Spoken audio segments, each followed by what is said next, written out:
Greetings and welcome back to my channel. I do apologize for being away for a couple of weeks, but I'm trying to get better. Hey, at least I've got, I did a video last month and I'm doing a video this month. Woohoo! So, the book I'm going to review for you is KMT in the House of Life by Ayi Kwei Armah.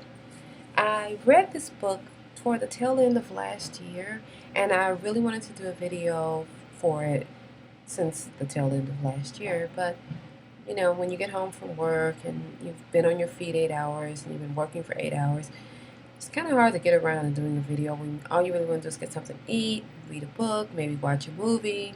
So I apologize, but like I said, I'm getting better.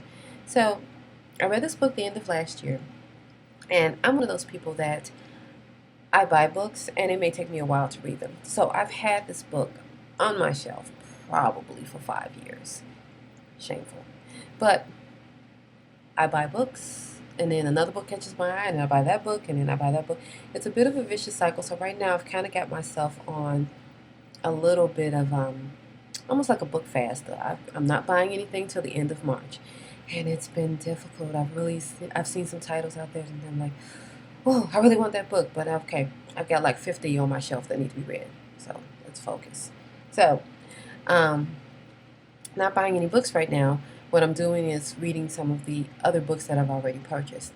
But like I said, I wanted to do this review. And the reason that I have on makeup is that I'm waiting for one of my homegirls to come and pick me up because we're going to go hang out and stuff like that. And she's running late.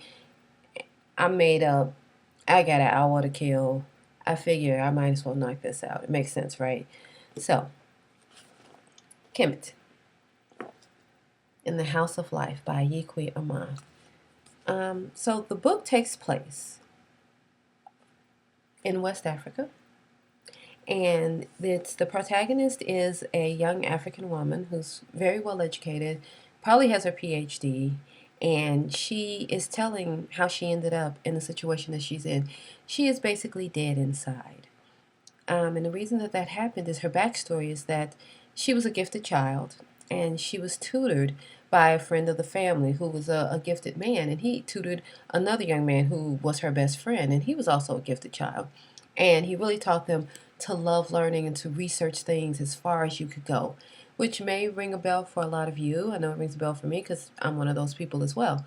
So what they were going to go to this one school, and he worked with them and got them into this gifted school. Let's call it that for right now. And it goes a little bit into the history of that school. And if you've read any Ayi Kwei Armah, he loves to do like backstories. And it tells about the founding of the school, which was founded by a white European woman, an African man, and an Indian man. And a little bit of their backstory. And really, the white woman, it was her idea to form the school. And the reason she formed it ultimately is that she wanted to create perfect servants for whites in Africa. And that was her reason. Kind of, that upper echelon Negro, which I'm sure you all probably know some of those. So they created this school, and these two kids ended up going to that school. Well, the protagonist's best friend, his name is Biko, he would research more than what the teachers wanted him to research. And because they became threatened by him, they ended up expelling him from school. And it ended up, it's tragic for him. And she sees what happens to him. And she realized that she has to be, a safe Negro. And it kills her inside. She doesn't want to be that, but she understands what the system will do to her if she doesn't play this role that has been prescribed for her.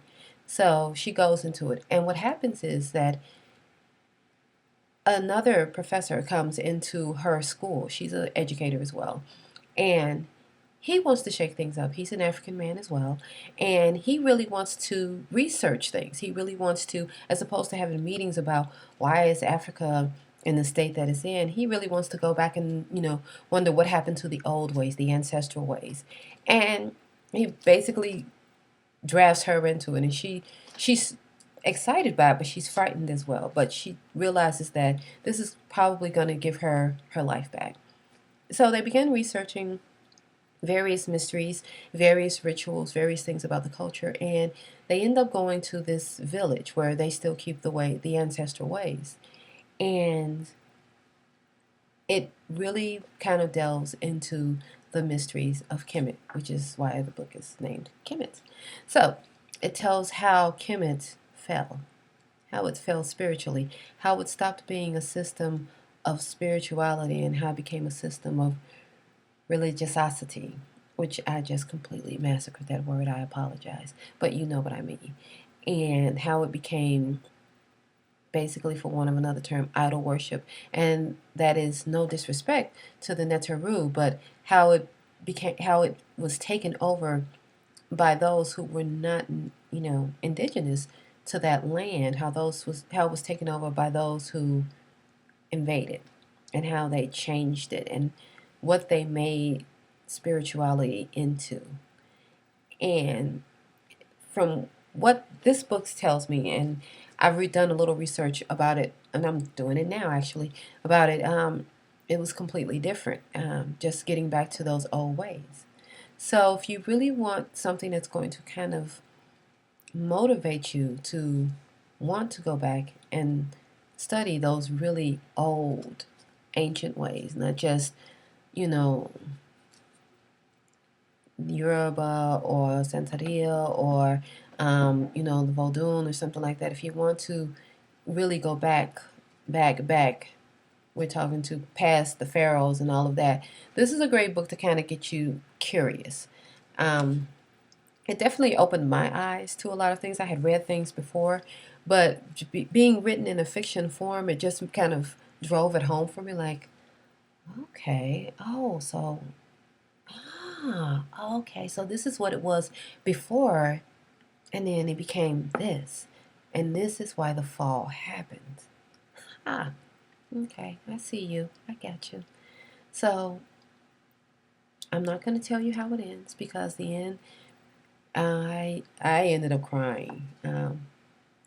It's not necessarily a happy book. It's not a sad book, but it did evoke some emotions in me, and I love it. I think it's a great book, and like I said previously, I'm only going to review things that I really have touched me. If it didn't touch me, I'm not going to talk about it. I'm not going to probably even finish that book because that's a waste of my time when I could be reading something or researching something that I actually care about. So I'm only going to put books out here that I know that you guys that have touched me, and I think you guys will enjoy as well. So let me know if you've read the book. Let me know what you thought. Um, Put a comment down below. I hope to hear from you soon, and I hope to get another book review out by March because it's February 13th. And happy Black Love Day, happy Valentine's Day, whatever you celebrate. I'm not really in the holidays, but whatever makes you happy. You should be loving people that you love every day, not just on one particular day. It's kind of like the Christmas thing. If I love you, I gotta wait till Christmas to buy you something. Okay. But anyway, that's a whole nother tangent. Um, Peace and blessings, and I will talk to you soon. Bye.